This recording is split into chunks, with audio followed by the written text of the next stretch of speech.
26 November दरवर्षी कॅलेंडरमध्ये येणारी तारीख. अख्ख्या जगासाठी फक्त एक तारीख असेल, पण भारतासाठी ती नुसती एक तारीख नाही. 26 नोव्हेंबर हा दिवस आहे मानवी हक्काचा जाहीरनामा भारतानं स्वीकारल्याचा दिवस. याच दिवशी आजपासून 76 वर्षांआधी भारतीय लोकांनी तयार केलेलं स्वतःचं असं सार्वभौम भारताचं संविधान लिहून पूर्ण केलं आणि दिमागदार पद्धतीनं ते संविधान स्वतःला अर्पण करत नव्या क्रांतीची बीजं रोवली होती.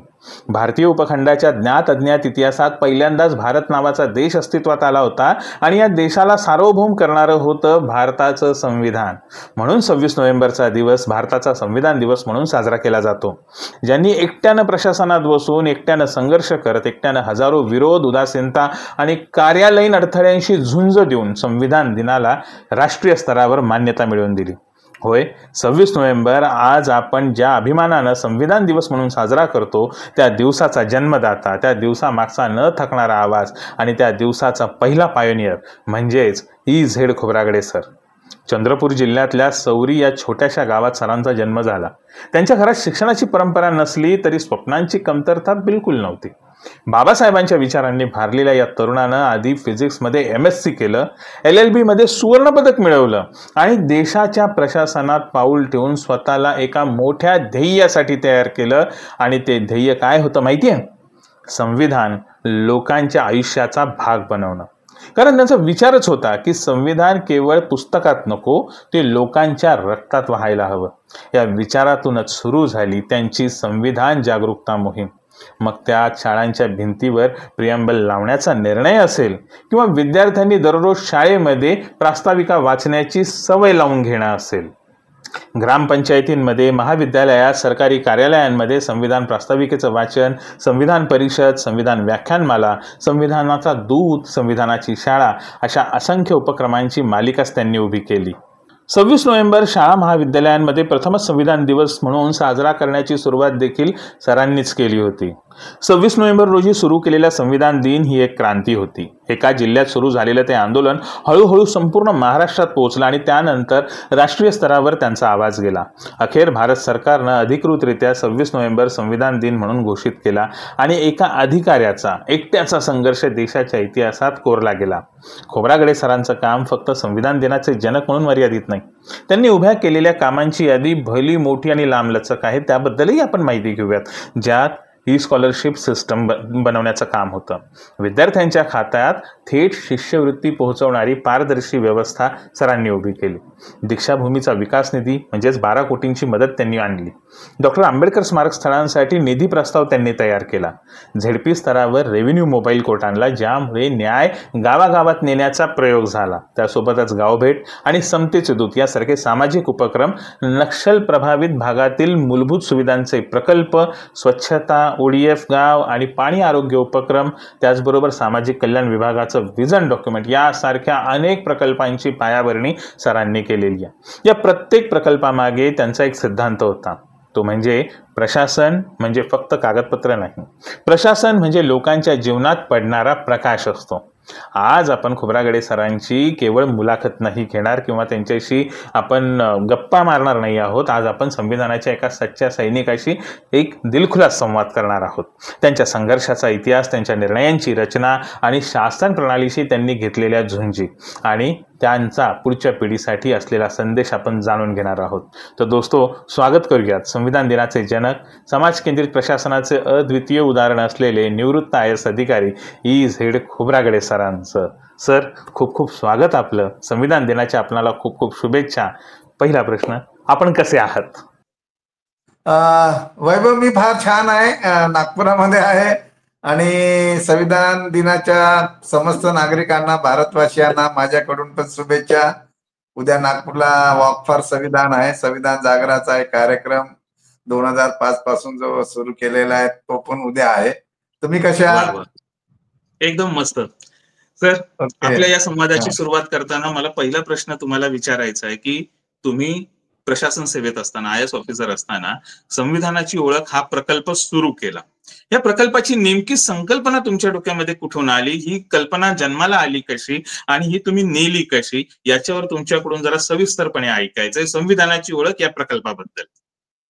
कसं आहे वैभव, मी असं नेहमी मानत आलो आहे की मी आय एस अधिकारी झालो ते नागपूरच्या दीक्षाभूमी च्या दीक्षाभूमीमध्ये, आता ज्या आपण दीक्षाभूमी म्हणतो, ते 14 ऑक्टोबर 1956च्या धम्म क्रांतीमुळे जो काही परिवर्तन आलं समाजामध्ये आणि मानसिक परिवर्तन, तर तो जो प्रवास आहे, तो प्रवास आणि संविधानाने दिलेली संधी यामुळे मला सनदी अधिकारी होता आलं, मला आय एस अधिकारी होता आलं.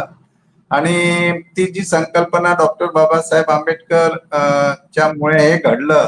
आपण अनेकदा सगळेच म्हणत असतो की भीमा तुझ्यामुळे, तर बरोबर आहे, भीमा तुझ्यामुळे आम्ही घडलो हे बरोबर आहे. हा देशच घडतो आहे. हे संविधान डॉक्टर बाबासाहेब आंबेडकरांच्या प्रयत्नाची निर्मिती आहे, त्यांच्या योगदान आहे, मोठं आहे.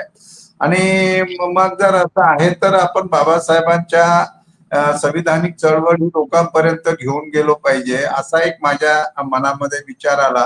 आणि तो विचार पहिल्यांदा मी गडचिरोली जिल्हा परिषदला सीओ असताना 2003 च्या मध्ये तो आला होता. आणि त्याचं एक कारण पण होतं.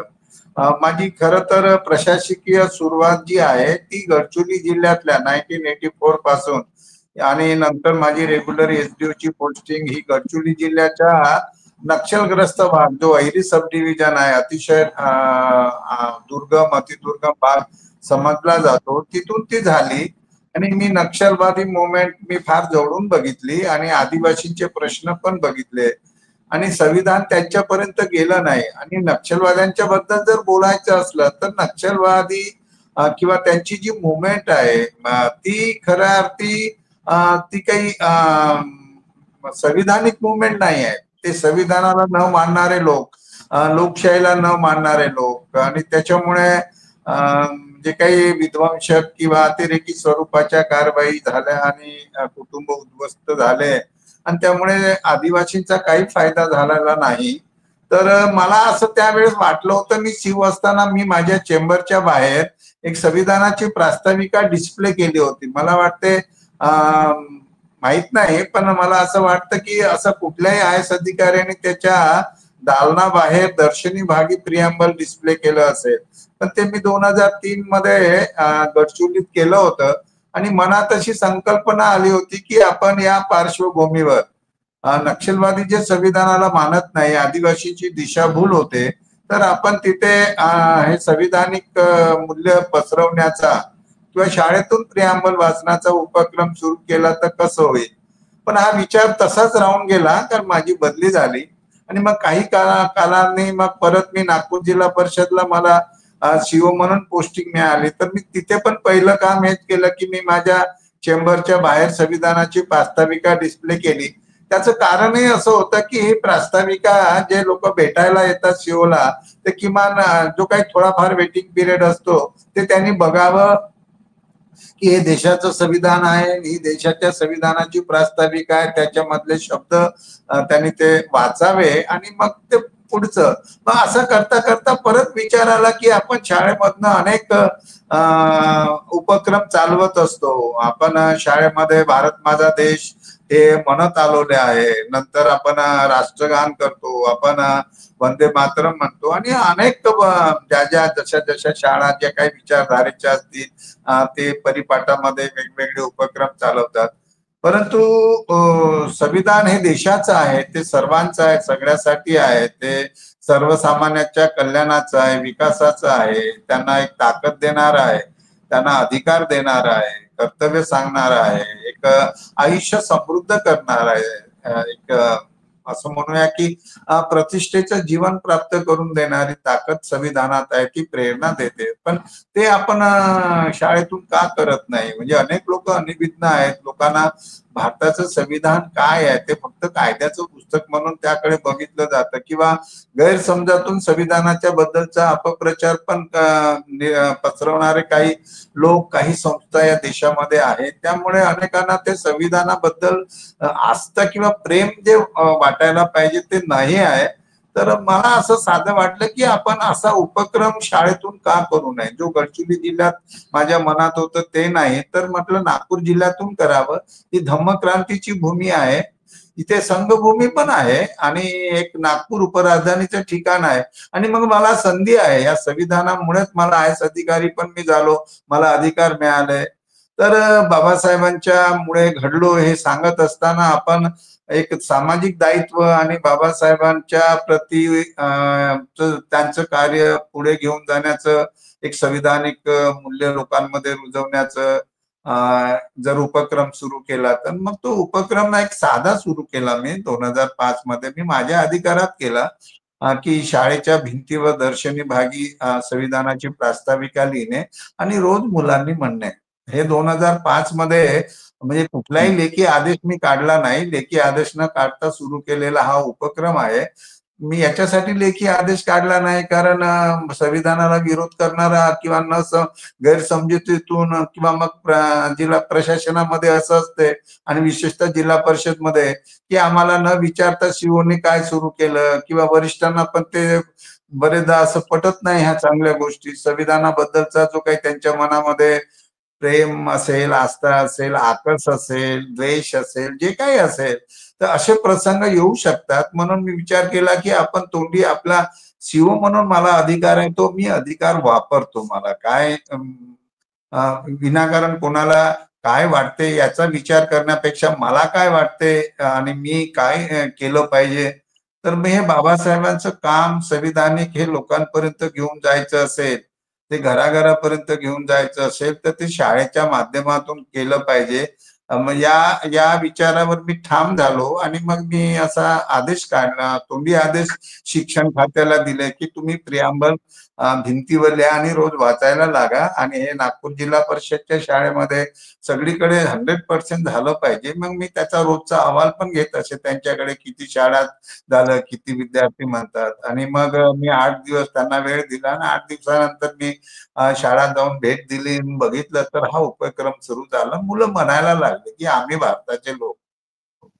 किमान तेवढं तरी अगदी त्यांच्या कामावर पडायला लागलं. येस. अगदी अगदी सर, तुम्ही तुम्ही म्हणालात आम्ही भारताचे लोक, हे मुलं म्हणायला लागले.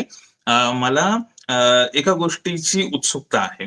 काय आहे की आंबेडकरी समूहातून येणाऱ्या लोकांसाठी संविधान हा त्यांच्या जीव की प्राण आहे. ते फक्त बाबासाहेबांनी लिहिलेला आहे म्हणून नाही, तर संविधान हा आपल्या जगण्याचा एक अभूतपूर्व भाग आहे. याच्याशिवाय बरोबर. आपलं जगणं नाही, हे आपल्या हो. एकूण जडणघडणीमध्ये भिनलेलं आहे. पण येस. आंबेडकरी समूहाव्यतिरिक्त इतर जे समूह आहेत या देशातले, त्यांच्यापर्यंत जाताना संविधान तुम्हाला का गरजेचं आहे, हे जेव्हा आपण सांगतो त्यावेळेला काय युक्तिवाद आपला असतो? तुम्ही काय युक्तिवाद वापरला होता लोकांना या ट्रॅकवर आणण्यासाठी?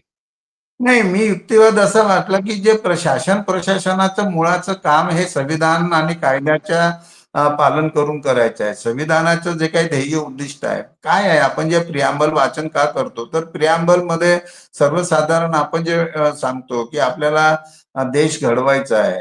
म्हणजे स्वातंत्र्य मिळाल्यानंतर आपल्या पुढे मोठं आव्हान होतं की आपल्याला समृद्ध शक्तिशाली देश घडवायचा आहे. तर तो देश कसा घडला पाहिजे, तो सार्वभौम भारत घडला पाहिजे, तो समाजवादी असला पाहिजे, तो धर्मनिरपेक्ष लोकशाहीचा गणतंत्राचा देश घडवायला पाहिजे. तो कोणी घडवायचा, तर आम्ही भारताचे लोक. म्हणजे आम्ही भारताचे लोक म्हणजे त्याच्यामध्ये कुठलाही भेदभाव नाही. आम्ही हा शब्द आहे आणि त्यामुळे आपल्यावर नागरिक म्हणून फार मोठी जबाबदारी आहे. संविधानाने आपल्याला एक भारतीय म्हणून जी ओळख दिलेली आहे.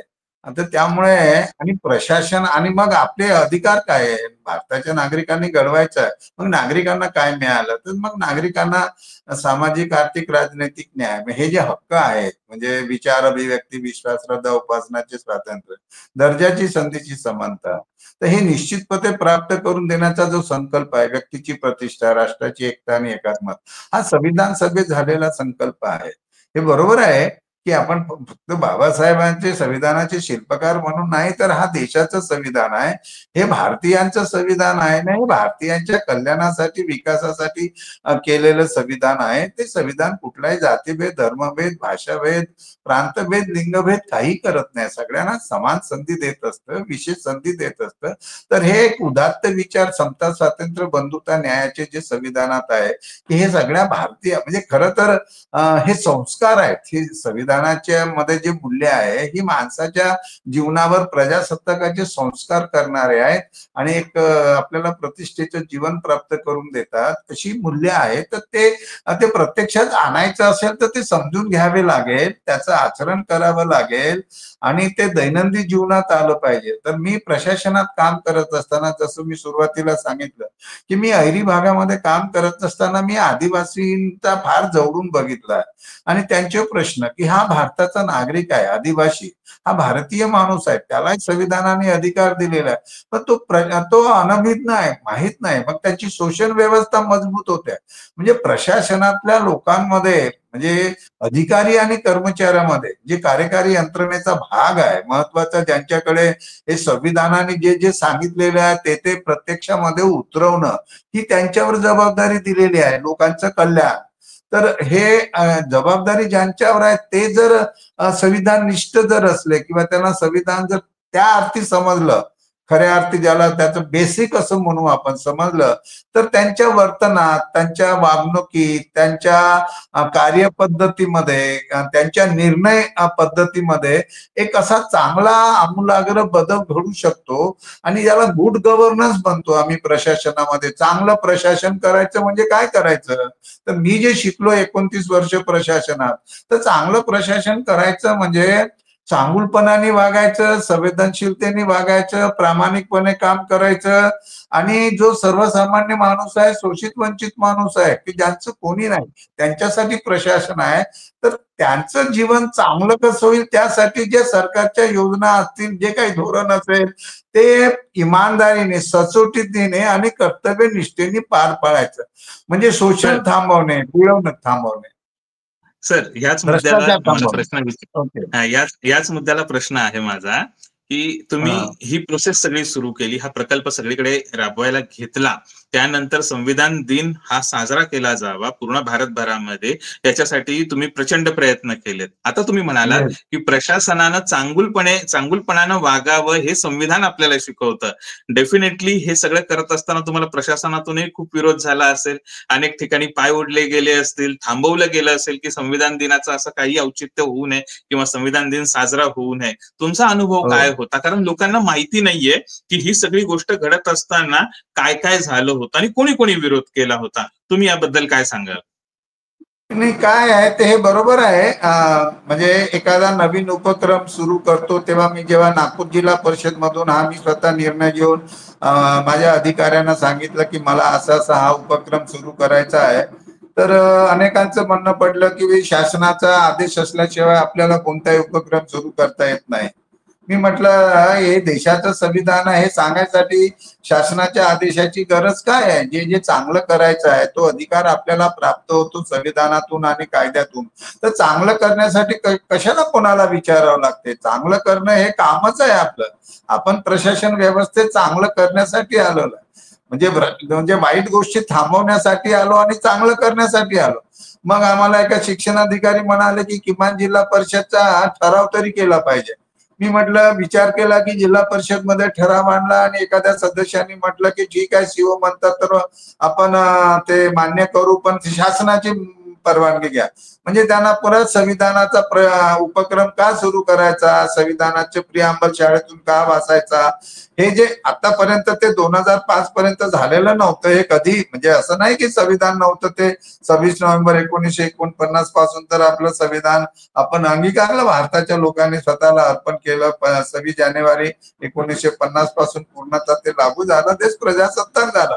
हे सगळं होतं, नाही असं नाही आहे, नवीन काही नव्हतं, परंतु ते मूल्य लोकांपर्यंत घेऊन जा. पण मला तो विरोध म्हणण्यापेक्षा असे अडथळे म्हणजे ज्याला मनापासून सहकार्य, चांगल्या गोष्टी गोष्टीला सहकार्य आधी प्रशासनामध्ये किंवा इतरही ठिकाणी एखादी चांगली गोष्ट करायची असली तर ते लोकांना असं वाटतं की चाललंय तसं चालू द्यावं, बदल घडवू नये. पण मला असं वाटतं की माझी विचारधारा जरा वेगळी होती की आम्ही इथे प्रशासनात फक्त चाललाय तसं चालू देण्यासाठी नाही आलो.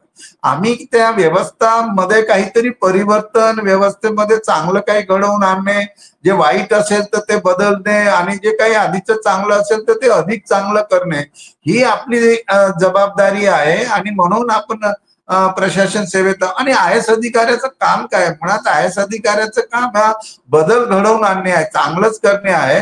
तर असा एवढा, पण मी माझा अधिकार वापरला. मी त्यांना सांगितलं की नाही मला हे करायचं आहे, त्यामुळे मी माझा हा आदेश आहे, सीओ म्हणून माझा आदेश आहे.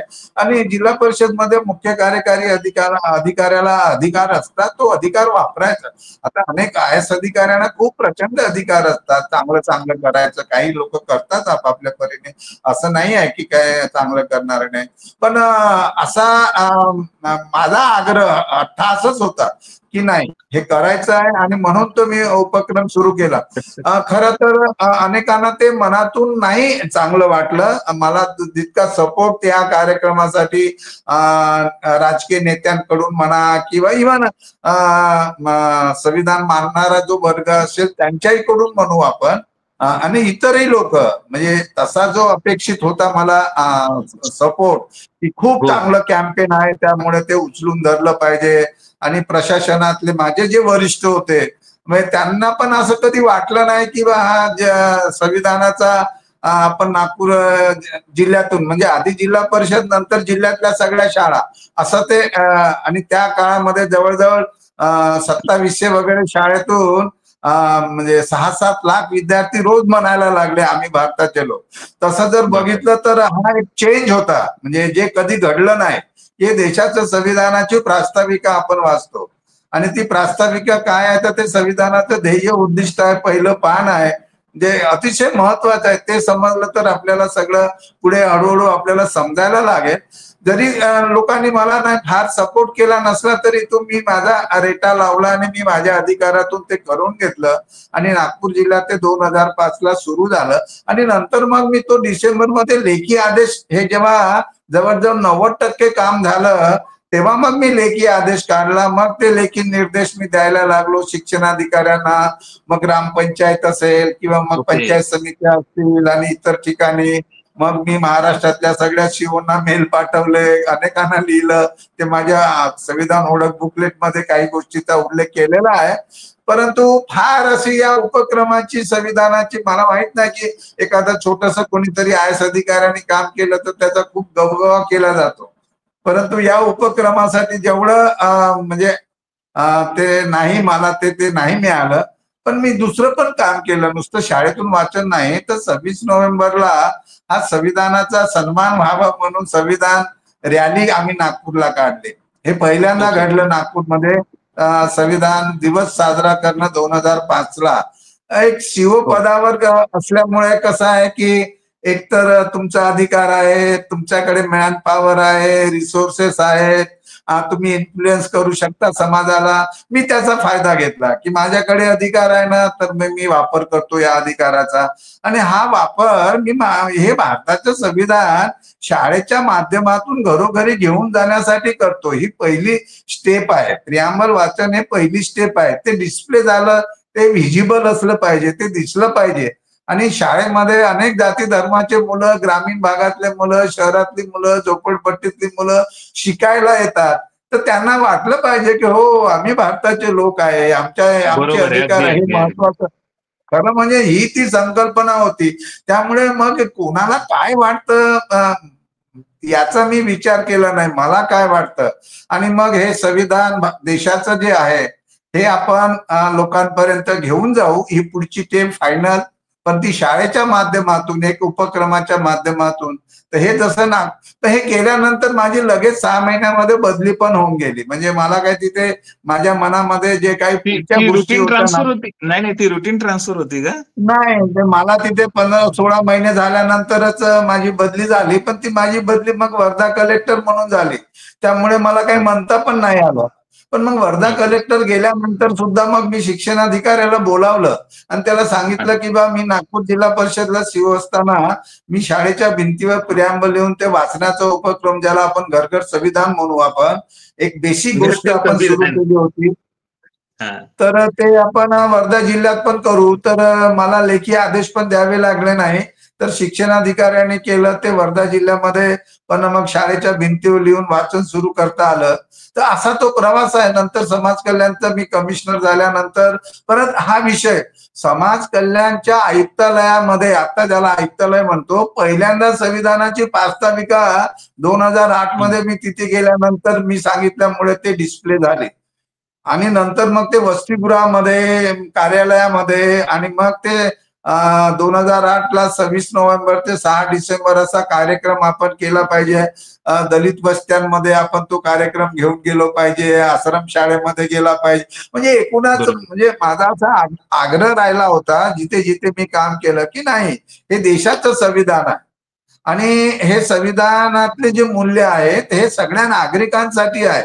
आणि आम्ही जो आपल्याला जे मिळणारे हक्क आहेत ते हक्काबरोबर आम्हाला कर्तव्य आहे. आणि मी असं मानणाऱ्यापैकी आहे की मला संविधानाने दिलेल्या संधीमुळे मी एका पदावर आलो आहे, IAS झालो किंवा सीओ, कलेक्टर, कमिशनर झालो, तर मला तर अधिकार मिळाले आहेत. तर माझा कर्तव्याचा भाग काय आहे? तर माझं कर्तव्य आहे की ज्या संविधानाने मला दिलं मी त्या संविधानाला लोकांपर्यंत घेऊन गेलो पाहिजे. आणि हा बिना पैशाचा कार्यक्रम होता. खरं तर शाळेच्या भिंतीवर लिहायला जो खर्च आला, सर्वसाधारण शासनामध्ये कसं आहे की योजना तयार करा, त्याला बजेट तयार करा, मग ते सगळं राबवा. मी या भानगडीत पडलो नाही. मी त्यांना बजेट नाही, काही नाही, अधिकाऱ्यांना सांगितलं भिंतीवरल्या तुमच्याकडे कंटिजन्सीचा जो काही पैसा असतो 100-150 रुपये काय जे लिहायला लागत असेल तेवढा तुम्ही खर्च करा.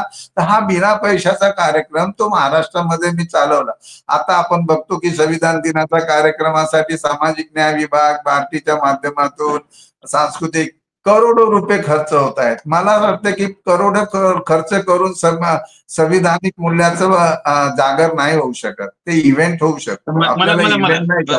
अगदी बरोबर बोललात सर तुम्ही की करोडो रुपये खर्च करून संवैधानिक मूल्यांचा जागर होऊ शकत नाही. संविधान आपल्यात जगण्यात आलं पाहिजे, आपल्या आचार विचारात आणि आपल्या आचरणात आलं पाहिजे, तरच त्या संविधानाचा जागर होईल. इथेच एक महत्वाचा प्रश्न, तुम्ही एवढ्या वर्षांपासून म्हणजे जवळपास 2.5 दशक होऊन गेली तुम्ही हे कॅम्पेन राबवताय, हा प्रकल्प राबवताय आणि आज घर घर संविधान झालेला आहे. संविधान दिन साजरा होतोय, लोक सुद्धा त्याकडे फार सिरियसली बघतायत आणि त्याच्यासाठी आपण खरं तर फॅसिस्ट शक्तींचं खूप आभार मानलं पाहिजे, कारण ते आल्यानंतर, ते सत्तेत आल्यानंतर लोकांना संविधानाचं महत्व जरा जास्तच कळालं की हे संविधान जर नसेल तर आपली काही धडगत नाही, हे त्यांना कळून चुकलेलं आहे. माझा प्रश्न तुमच्यासाठी हा आहे की सर, खरंच हा प्रकल्प तुम्हाला वाटतोय का यशस्वी झालाय? आणि यशस्वी झाला असेल तर कसा?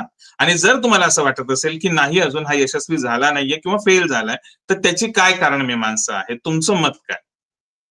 नाही, हा प्रकल्प म्हणजे यशस्वी किंवा म्हणजे अजून पूर्णत्वाला गेला नाही. जे ज्याच्या मागचं जे ध्येय आहे किंवा जो हेतू होता, जे यशस्वी या दृष्टीनं म्हणता येईल की राज्य शासनाने 2008 मध्ये आमच्या पाठपुराव्यामुळे, मी कमिशनर होतो समाज कल्याणला तेव्हा, राज्य शासनाकडे पाठपुरावा केला, संविधान दिवस साजरा केला, त्याने GR काढला, ही एक गोष्ट झाली.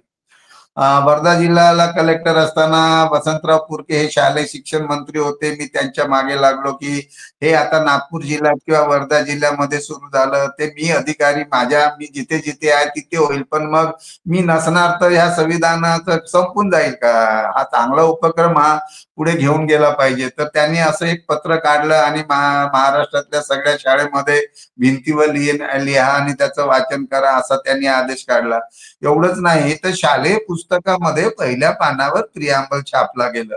म्हणजे हे जरी कसं आहे की सिम्बॉलिक जरी असलं तरी ह्या गोष्टी एक इतिहासात नोंद घेण्यासारख्या आहेत की कधीही 2005च्या पूर्वी शालेय पुस्तकामध्ये भारताच्या संविधानाची प्रास्ताविका कधी दिसली नाही आपल्याला, ती दिसायला लागली. म्हणजे हे आपल्याला त्याचं यश म्हणताय. त्यानंतर आम्ही पाठपुरावा भारत सरकारकडे केला. म्हणजे आधीच्या सरकारकडे केला, आघाडीच्या ते नाही झालं, मग एनडीए सरकार आलं 2014ला, आमचा 2010 पासून पाठपुरावा सुरू होता. बाबासाहेबांची 125वी जयंती आली, त्या निमित्ताने का होईना, परंतु ते आम्ही जे काही प्रस्ताव सरकारला सातत्याने करत होतो आणि इतरही लोक करत असतील, मला काही त्याचं श्रेय घ्यायचं नाही आहे आणि तो श्रेयाचा विषय पण नाही आहे, तो आपल्या एक समाधानाचा आणि आपल्या कर्तव्यपूर्तीचा विषय आहे तो. तर ते भारत सरकारने 2015ला संविधान दिवस देशभर सुरू करण्याचा एक निर्णय केला. त्याच्यामुळे एक फायदा असा झाला राज्य शासनाने आणि भारत सरकारने केल्यामुळे की सगळ्या शाळांमध्ये, सगळ्या कॉलेजेसमध्ये, सगळ्या विद्यापीठामध्ये आणि सगळ्या कार्यालयामध्ये संविधानाची प्रास्ताविका डिस्प्ले तरी झाली, दिसते आहे. काही लोकांनी चेंबरमध्ये लावली, काही लोकांनी चेंबरच्या बाहेर लावली. जसं मी गडचिरोलीला चेंबरच्या बाहेर लावली, नागपूरला, वर्धा कलेक्टर असताना मी चेंबरच्या, म्हणजे त्याच्यापूर्वी कोणीच लावत नव्हतं. पण ते नंतर एक मोहीम सुरू झाली की मग सरकारने आता तर सरकार घर घर संविधान मध्ये स्वतः डिस्ट्रिक्ट फंडाचा पैसा 5% ऑफ द डिस्ट्रिक्ट फंड आणि त्याच्यातला स्पेशल कॉम्पोनंट प्लॅन मधला 5.5% आणि ट्रायबल सब प्लॅन मधला 0.5% हा निधी घर घर संविधान अंतर्गत प्रियांबलला फ्रेम करून घरोघरी वाटण्यावर खर्च करतो. व्यक्तिशः माझा या गोष्टीला यासाठी विरोध आहे की हे सरकारचं हे फुकट प्रियांबल वाटणं प्रेम करून आणि त्याच्यामध्ये शैक्षणिक, सामाजिक, आर्थिक विकासासाठी असलेला निधी खर्च करणं हे मला स्वतःला पटत नाही. आता काही लोकांना हा खूप मोठा घोटाळा, संविधानाच्या फ्रेम वाटण्याच्या नावाखाली हा सरकारकडून खूप मोठा घोटाळा होतोय, होतो आहे. पण आता मी त्याला लेखी विरोध पण केला. मी मेल लिहित राहतो. मी सामाजिक न्याय मंत्री, सामाजिक न्यायाचे सचिव, मुख्यमंत्री, मुख्य सचिव, मी यांना मी मेल पाठवलंय की दिस इज नॉट फेअर. तुम्हाला जर कोणी सांगितलं, लोकांनी मागणी केली आहे का की आम्हाला फुकट तुम्ही प्रियांबल माझ्या घरी लावून द्या? तुम्ही महाराष्ट्र शासनाकडून हा भ्रष्टाचार होतोय, हा आर्थिक गैरव्यवहार महाराष्ट्र शासनाकडून होतोय ना. असे आदेश काढले आहे शासनाने, लेखी आदेश काढलेले आहेत. जे म्हणजे डिस्ट्रिक्ट प्लॅनिंग कमिटी आहे, जिल्ह्याचा आराखडा जो केला, वार्षिक आराखडा जो आहे, जो बजेट आहे जिल्ह्याचं, त्यातल्या 0.5% खर्च घर घर संविधान प्रियांबल घरी पोहोचवणे फ्रेम करून. आता ती कोणाला तरी त्या एजन्सीला काम दिलं असेल, कोण आहेत, काय आहेत, किती खर्च आहे, ते महाराष्ट्रभर होत आहे. ते फुकट माझ्या घरी तरी काही संविधानाची फ्रेम आलेली नाही. उलट मीच अख्ख्या आमच्या सोसायटीमध्ये संविधानाच्या फ्रेम वाटलेल्या आहेत. आणि जे कोणी मुलाखत बघतायत सगळे प्रेक्षक, त्यांनी सांगा की तुमच्याकडे ही संविधानाची फ्रेम आलेली आहे का घरी, आणि जर नसेल आली तर तसंही तुम्ही नोंदवा. म्हणजे हा संविधान दिनाच्या नावाखाली महाराष्ट्र शासनाकडून सामाजिक न्याय खात्याचा पैसा, शिष्यवृत्तीचा पैसा, आदिवासी वेलफेअरचा पैसा आणि बाकीच्या इतर मागास जातींच्या वेलफेअरचा पैसा अशा पद्धतीने खाल्ला जातोय. हा खूप मोठा भ्रष्टाचार आहे. सरांशी बोलताना या निमित्ताने ही नवीनच गोष्ट समोर आलेली आहे. तुम्ही सांगा प्रेक्षकांनो की तुम्हाला हे खरंच पटतंय का? Sir please. नाही, आम्ही मग सरकारला असं म्हटलं की तुम्ही प्रिंट आपल्या अवेलेबल ठेवा, लोक विकत घेतील, फ्रेम करतील, लावतील, नाही तर ते स्वतः करतायत. आता आम्ही पण आमच्या घरी आम्ही स्वतःच्या ज्याला प्रेम आहे त्याला वाटतं की माझ्या घरी मी संविधानाची प्रियांबल डिस्प्ले केली पाहिजे, तर ते करतात ना. अनेकांनी आता सुरुवात केलेली आहे. हे सरकारने वाटप करणे हे काम नव्हे. म्हणजे लाडक्या बहिणीला जसे पैसे दिले तशासारखं हे एक इमोशनली एक्सप्लॉइट करण्याचा प्रकार. आणि दुसरं त्याच्यातलं मला वाईट काय वाटलं की तुम्ही डिस्ट्रिक्ट फंडातून जर पैसा डिस्ट्रिक्ट फंडातून पैसा देता, ठीक आहे, एकदाच आपण असं म्हणू की मग तुम्ही जनरल फंडातून तुम्हाला या गोष्टीसाठी एक वेगळा फंड तयार करा ना. संविधानाचा जागर करायचा आहे आणि हे फक्त या वर्षापुरतं नाही तर दरवर्षी करायचं आहे. तर सामान्य प्रशासन विभागाकडे एक असा फंड ठेवा की या फंड मधून आपण संविधानाचा जागर करू. म्हणजे अनुसूचित जातीच्या लोकांच्या घरी जर संविधानाची प्रियांबल द्यायची असेल तर विशेष घटक योजनेतला फंड खर्च करायचा, आणि आदिवासीच्या घरी जायचं असेल तर आदिवासी उपयोजनेतला पैसा खर्च करायचा. म्हणजे हे संविधान फक्त अनुसूचित जाती, अनुसूचित जमाती आणि मग हे सामाजिक न्याय विभाग, मला वाटते संविधानाच्यासाठी निधीचा माध्यम वापरताना त्याचं जे एक बायफर्केशन आपण करतो जातीनिहाय, हे पण योग्य नाही. हे देशाचं संविधान आहे. तुम्ही त्याला एक वेगळा फंड द्या ना, बजेटमध्ये फंड आणा, एक हेड तयार करा. आणि म्हणजे परत म्हणजे कसं सरकारची मानसिकता खूप क्लिअर आहे की संविधान आहे तर शेड्यूल कास्टचा जो पैसा आहे तोच वापरा. म्हणजे संविधानालाही त्यांच्या लेखी ते संविधानालाही दलितच मानतात. म्हणजे 2008 ला जेव्हा पहिला GR निघाला होता तर तो सामान्य प्रशासन विभागाने काढला होता. तेव्हाही मी कमिशनर होतो समाज कल्याणला आणि भाई नगराडे होते. तेव्हा आम्ही दोघांनी असा प्रयत्न केला की ते समाज कल्याण विभागाने म्हणजे सामाजिक न्याय विभागाने GR काढू नये, त्यांनी काढला तर हे संविधान ओके. पुन्हा त्यांचं बाबासाहेब हे त्यांचं असं नको. तर सामान्य प्रशासन विभागाने GR काढला तर तो सगळ्यांवर बंधनकारक असतो आणि ते सर्वांचं आहे. आणि म्हणून पहिला GR जो 24 नोव्हेंबर 2008 ला माझ्या त्या बुकलेटमध्ये आहे, संविधान ओळख मध्ये मी केलं, तर तो सामान्य प्रशासन विभागाने आमच्या लोकांच्या आग्रहामुळे त्याच्यात भाई नगराडे साहेबांनी एक चांगली भूमिका त्या वठवली होती. पण आता कसं आहे की आता घर संविधानाचा GR काढला तो सामाजिक न्याय विभागाने काढला. म्हणजे डिपार्टमेंटला असं वाटतं की बा आम्ही संविधानाचं काम करतो. अरे पण तुम्ही खऱ्या अर्थाने लोकांपर्यंत घेऊन जाण्यासाठी काम करता तर तुम्ही पैसे कशाला खर्च करता? तुम्ही हे इव्हेंटच्या माध्यमातून नाही आहे चांगलं, ते करू नये ते. नाही सर तुम्ही म्हणजे मला अपेक्षा नव्हती अशी काही गोष्ट घडत असेल आणि खरं तर एका खूप मोठ्या गोष्टीला तुम्ही तोंड फोडलेलं आहे. मला खरंच अपेक्षा नव्हती की इतकं मोठं असेल. तुम्ही सांगू शकाल सर किती फंड अलॉट केला गेलेला आहे? काही तुम्हाला कल्पना आहे की किती पैशांचा अपव्यवहार होतोय याच्या मागे? नाही, त्याच्यात कोट्यवधी आहे. समजा आता सामाजिक न्याय विभागाचा स्पेशल कॉम्पोनंट प्लॅन जो प्रत्येक जिल्ह्याचा आहे तर माझ्या माहितीप्रमाणे 3,000 कोटी आहे. 3,000 कोटी? 3,000 कोटी सामाजिक न्याय विभागाच्या स्पेशल कॉम्पोनंट प्लॅन जिल्ह्याचा. आता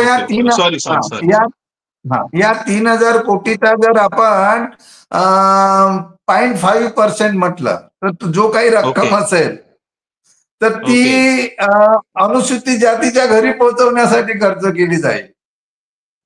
आणि म्हणजे जवळजवळ म्हणजे 3,000 कोटीच्या 0.5% आपण काढू. प्रत्येक जिल्ह्याचं वेगवेगळं बजेट असतं जिल्ह्याचं, ते ट्रायबलचं आहे.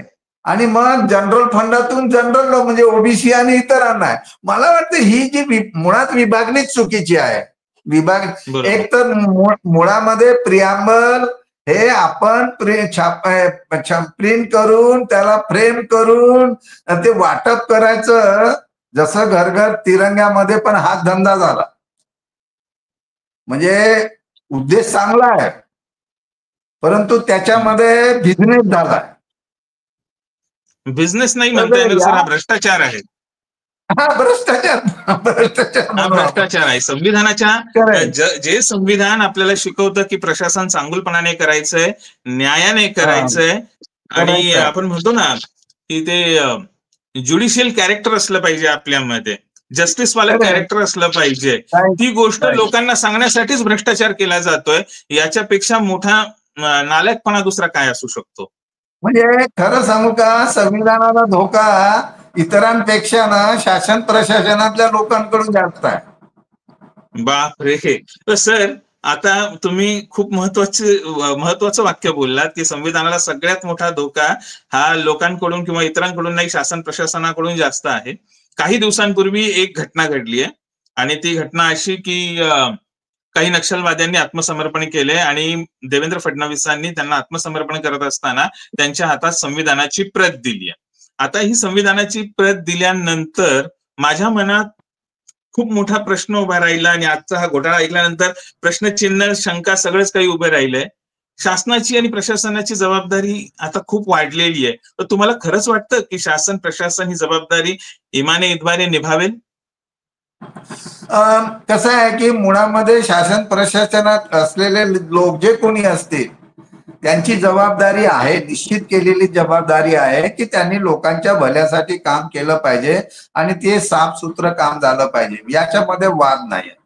नक्षलवाद्याचं समर्पण मी एक चांगली घटना असं बघतो मी, कारण मी त्या भागामध्ये मी एसडीओ म्हणून पण मी काम केलं आहे ना, मी एसडीओ म्हणून पण त्या भागात काम केलं.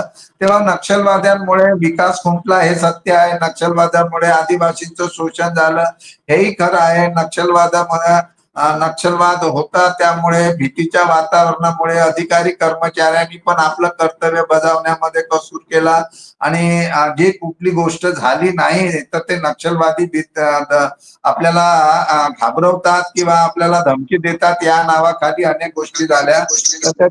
तर त्यामुळे हे नक्षलवाद्याचं समर्पण हे चांगली गोष्ट आहे आणि हातात संविधान दिलं हे चांगलं. बरं झालं ते हातात गीता दिली नाही, संविधान दिलं. एक आपण त्याच्याकडे जरा पॉझिटिव्हपणे बघूया की संविधान नक्षलवाद्याच्या हातात दिले. ज्यांनी संविधानाला विरोध केला, आम्ही संविधानाला मानत नाही, लोकशाही मानत नाही, आम्ही बॅलट आम्ही मतपेटीतून नाही तर बंदुकीच्या गोळीतून आम्हाला सत्ता मिळवू असं स्वप्न बागणारा एक नक्षलवादी मुवमेंट जी आहे, तर ती या अनेक कारण आहेत त्याला. ती आता अनेक कारण आहेत त्याची. खरं तर खूप कारण मीमांसा होऊ शकते. ती समर्पित होते आणि समते आहे ती याच्यासाठी चांगली आहे की आदिवासी माणसाला आता मोकळा श्वास तरी घेता येईल आदिवासी भागामध्ये. म्हणून खऱ्या अर्थाने संविधानाचा त्याला जो काही स्वातंत्र्याचा अधिकार दिला, स्वातंत्र्याच्या अधिकारामध्ये मोकळा श्वास घेण्याचा पण अधिकार आहे. तर जे जे भीतीच्या वातावरणामध्ये राहत होते, म्हणजे नक्षलवाद्यामुळे नक्षलवाद्यांची पण भीती आणि सरकारच्या लोकांची भीती, म्हणजे पोलिसांची पण भीती, किमान आता या भीतीयुक्त वातावरणाच्या बाहेर तो आदिवासी माणूस असेल विचार करायला.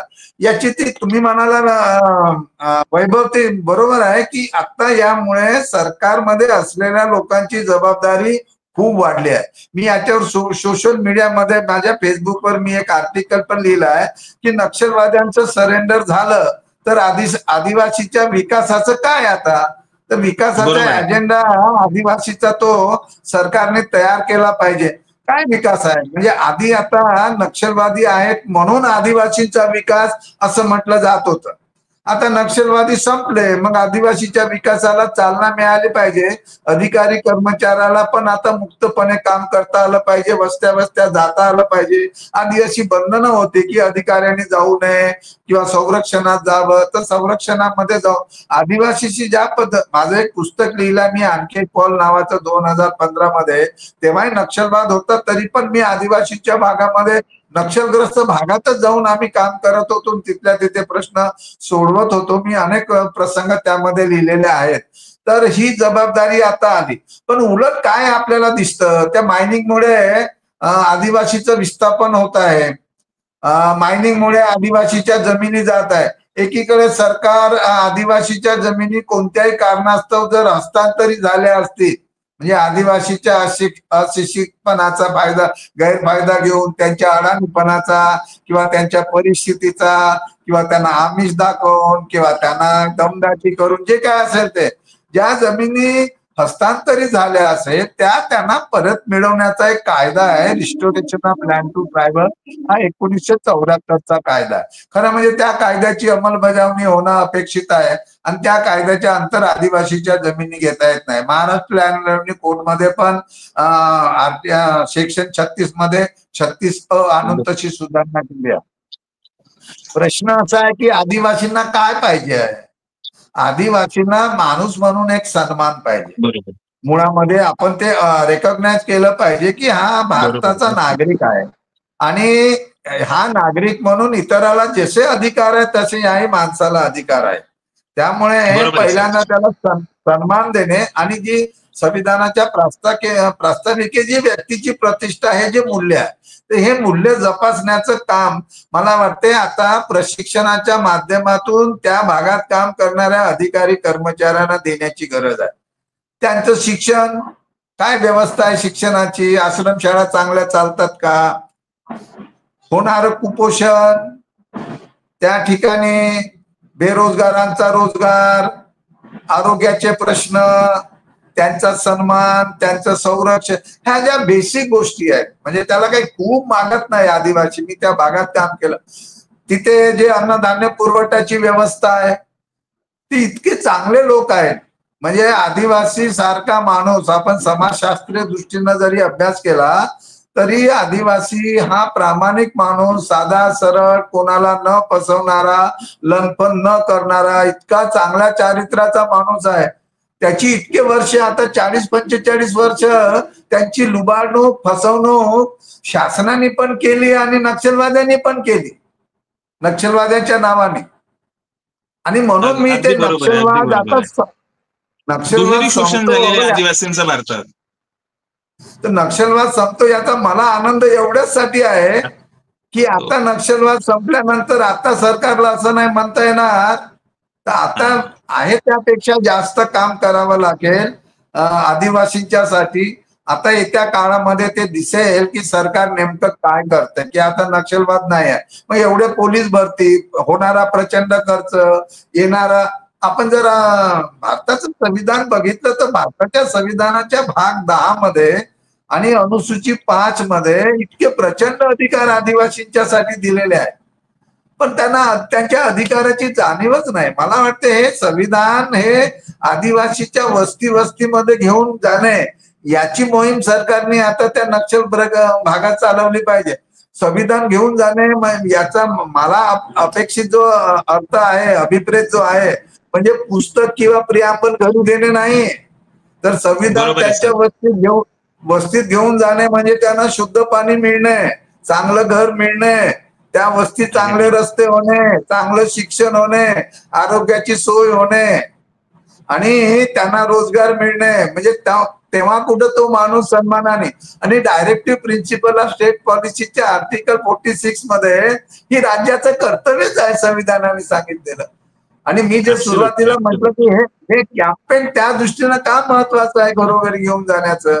प्रियांबल फक्त टांगले भिंतीवर म्हणजे काय परिवर्तन होणार नाही आहे, ठीक आहे. बघ, अनेक लोकांचं शिक्षण नाही, ते प्रियांबल घरी आदिवासी भागात टांगलं, काय होणार आहे त्याचं.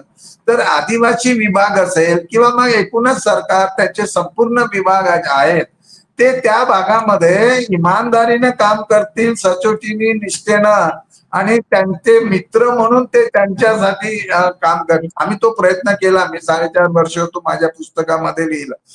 कोणाला एकट्याला हे करता येत नाही, पण हे आता त्याला फोकस पद्धतीने शासनाला करावं लागेल तरच. नाहीतर आता काय ते नक्षलवादीचं समर्पण ही एक मोठी स्ट्रॅटेजी आहे. ती मोठी स्ट्रॅटेजी आहे, त्याला अनेक कंगोरे आहेत. म्हणजे असे अचानक आता जसं भूपती सरेंडर झाला, मी तिथे एसडीओ असताना पण मी भूपतीचे नाव 85 पासून ऐकत होतो. म्हणजे एकदमच आदिवासी ह्या नक्षलवाद्यांना संविधानाबद्दल प्रेम येण्याचं काही कारण नाही आहे. बरं, काही कारण नाही. जे माणसं 40 वर्ष संविधान मानत नव्हते, बंदूक घेऊन त्यांनी काम केलं, त्यांच्या विचारधारे, खरं म्हणजे मी असे मानणाऱ्यापैकी आहे की तुम्ही लेनिन मानताय, तुम्ही माओ मानताय, मग तुम्ही डॉक्टर बाबासाहेब आंबेडकर का मानत नाही की ज्यांनी सगळ्यांसाठी. आणि तुम्ही भारताचे नागरिक आहे. इथे माओवादी किंवा नक्षलवादी हे काय बाहेरच्या देशातून आलेले लोक नाही आहेत, नाही, भारताचे नागरिक आहेत. ही आदिवासी आहेत, तेलंगणातले लोक आहेत, तळागाळातले लोक आहेत. म्हणजे तुम्हाला या देशाचं संविधान का मान्य नाही. माझी जेव्हा रामण्णा नक्षलवाद्यांची भेट झाली होती एकदा 87 मध्ये, एक घटना सांगतो. माझ्या बरोबर डीएफओ होते, एक्झिक्युटिव्ह इंजिनियर, 2-4 इंजिनियर होते. अचानक भेट झाली, म्हणजे तसं भेट होऊ नये, पण जेव्हा भेट झाली तेव्हा आमचा इंग्रजीमध्ये संभाषण झालं जवळजवळ 2.5-3 तास. आणि मला रामण्णाने असा प्रश्न केला होता की तुम्ही एसडीओ आहे, आम्ही आदिवासीसाठी काम करतो, त्यांच्या भल्यासाठी, त्यांच्या शोषण मुक्तीसाठी काम करतो, तेव्हा तुम्ही पोलीस आमच्या मागे लावलेले आहेत, इथे SRP कॅम्प लावले आहेत, पोलीस कॅम्प लावले आहेत, ते तुम्ही काढून टाका. तर मी त्याला सहज म्हटलं होतं की बे, आम्ही पण सरकार म्हणून आदिवासीच्या भल्यासाठी इथे काम करतो, आम्ही काही बंदूक घेऊन जंगलात फिरत नाही किंवा गावागावात जात नाही. मग तुम्ही शस्त्र खाली ठेवा, तुम्ही बंदूक सोडा, आणि तुम्ही आणि आम्ही, म्हणजे सरकार आणि तुम्ही, तुम्हाला आदिवासीसाठी काम करायचं, सरकारला पण करायचं आहे, तर आपण मिळून आदिवासीच्या भल्यासाठी काम करू. तेव्हा त्याचं उत्तर असं होतं की नाही, आम्हाला सशस्त्र क्रांती घडवून आणायची आहे आणि सत्ता स्थापन करायची आहे. आमच्या हातात बंदूक आहे म्हणून सरकार आम्हाला घाबरते, बंदूक आहे म्हणून प्रशासनातले अधिकारी घाबरतात, बंदूक आहे म्हणून आदिवासी घाबरतात. तेच नक्षलवादी आता संविधान आम्ही मानू आणि आम्ही आता विकासाच्या मुख्य प्रवाहात आणि संविधानानुसार आम्ही आमचं वाटचाल करू असं जेव्हा म्हणतात, तर हे म्हणजे मला असं वाटतं की खूप त्यांचा माइंडसेट बदलला असं नाही आहे. ही ती एक परिस्थिती विशिष्ट निर्माण झालेली आहे की राजकीय पण असेल, ती आर्थिक पण असेल, त्याला अनेक गोष्टी आहेत. पण हे जरी असलं तरी एक गोष्ट चांगली आहे की ते नक्षलवाद संपतो आहे गडचिरोली जिल्ह्यातला, आदिवासी भागातला किंवा एकूणच देशातला नक्षलवाद संपतो. कारण तो नक्षलवाद हा संविधान विरोधी आहे. आता जसे नक्षलवादी संविधान विरोधी आहे, तर संविधान विरोधी जे दुसरे लोक आहेत, जे समाजामध्ये व्हाईट कॉलरचे लोक आहेत, त्यांचं काय आहे? अर्बन मनुवादी आहेत ना, आहेत अर्बन मनुवादी लोक आहेत. खरे जनसुरक्षा कायदा काढला अर्बन नक्षल म्हणून, तर संविधानाला न मानणारा, मी तर असं म्हणेन की संविधानाला न मानणारा, संविधानाप्रमाणे काम न करणारा, संविधानाला ची बेईमानी करणारा, हे तेवढेच घातक आहे.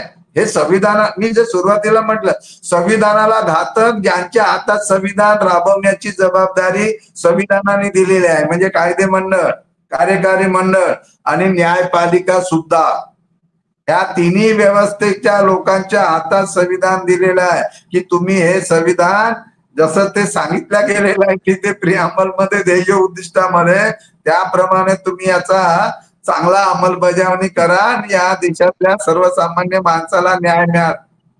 जर होत नसेल तर या लोकांवर पण तेवढीच जबाबदारी आहे आणि हे संविधानाला मारक आहे असं मानणाऱ्यापैकी मी आहे. मग कोणी पण अगदी सर.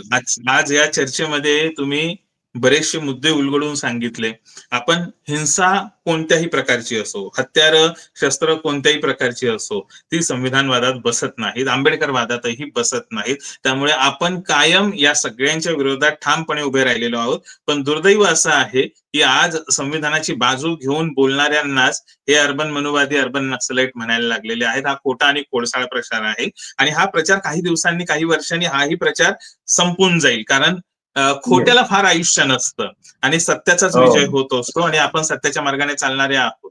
पण सर, आजच्या या चर्चेतून नवीन गोष्टी कळाल्या, नवीन मुद्दे कळाले आणि माझा एक प्रयत्न होता की संविधान दिनाचा जनक जो माणूस आहे त्या माणसाचं कुठे ना कुठेतरी नाव आलं पाहिजे. कारण कल्पना आहे की ही गोष्ट सोपी नाही. आज 25 वर्षाच्या प्रवासानंतर ही गोष्ट होते. आज 26 नोव्हेंबर म्हटला की प्रत्येक जण संविधान दिन साजरा करतोच आहे. तर सर, या सगळ्या प्रवासासाठी सर्वांच्या वतीनं मी आपलं खूप खूप आभार व्यक्त करतो आणि आज आपण चर्चा इथे थांबूयात. नंतर एक विशेष भाग घेऊयात की त्याच्यामध्ये तुमचा नक्षलवाद्यांचा जो काही एक एन्काउंटर झालेला होता, आपण त्याच्यावर डेफिनेटली चर्चा करूया. तुर्तास मी सर्व प्रेक्षकांना संविधान दिनाच्या खूप खूप शुभेच्छा देतो. इझेड खोब्रागडे सरांचं आभारही व्यक्त करतो, त्यांना मानाचा क्रांतिकारी जय भीम देतो आणि त्याचबरोबर माझी तुम्हा सगळ्यांना नम्र विनंती आहे की हा जो घोटाळा संविधान दिनाच्या नावाखाली चालू आहे, या घोटाळ्याकडे आपण सिरियसली बघितलं पाहिजे, या घोटाळ्यावर बोललं पाहिजे. आपली जबाबदारी आहे, कारण या जबाबदारीपासून आपल्याला पळ काढता येणार नाही. आशा आहे तुम्हाला ही चर्चा आवडली असेल. जरी चर्चा आवडली असेल तर आम्हाला यथाशक्ती आर्थिक सहकार्य करा. ही चर्चा, हा व्हिडिओ सगळ्यांना शेअर करा, सगळ्यांना पाहायला लावा. आपण भेटूयात लवकरच नवीन विषयासह, नवीन पाहुण्यांसह आणि खोब्रागडे सरांसोबत आपण लवकरच भेटूयात. तोपर्यंत पाहत राहा वैभव छाया टॉक्स आणि इतरही व्हिडिओ बघा आणि हा व्हिडिओ सगळ्यांना पाठवा. पुन्हा एकदा भारतीय संविधान दिनाच्या खूप खूप शुभेच्छा. धन्यवाद सर. मानाचा जय भीम. जय भीम. जय भीम.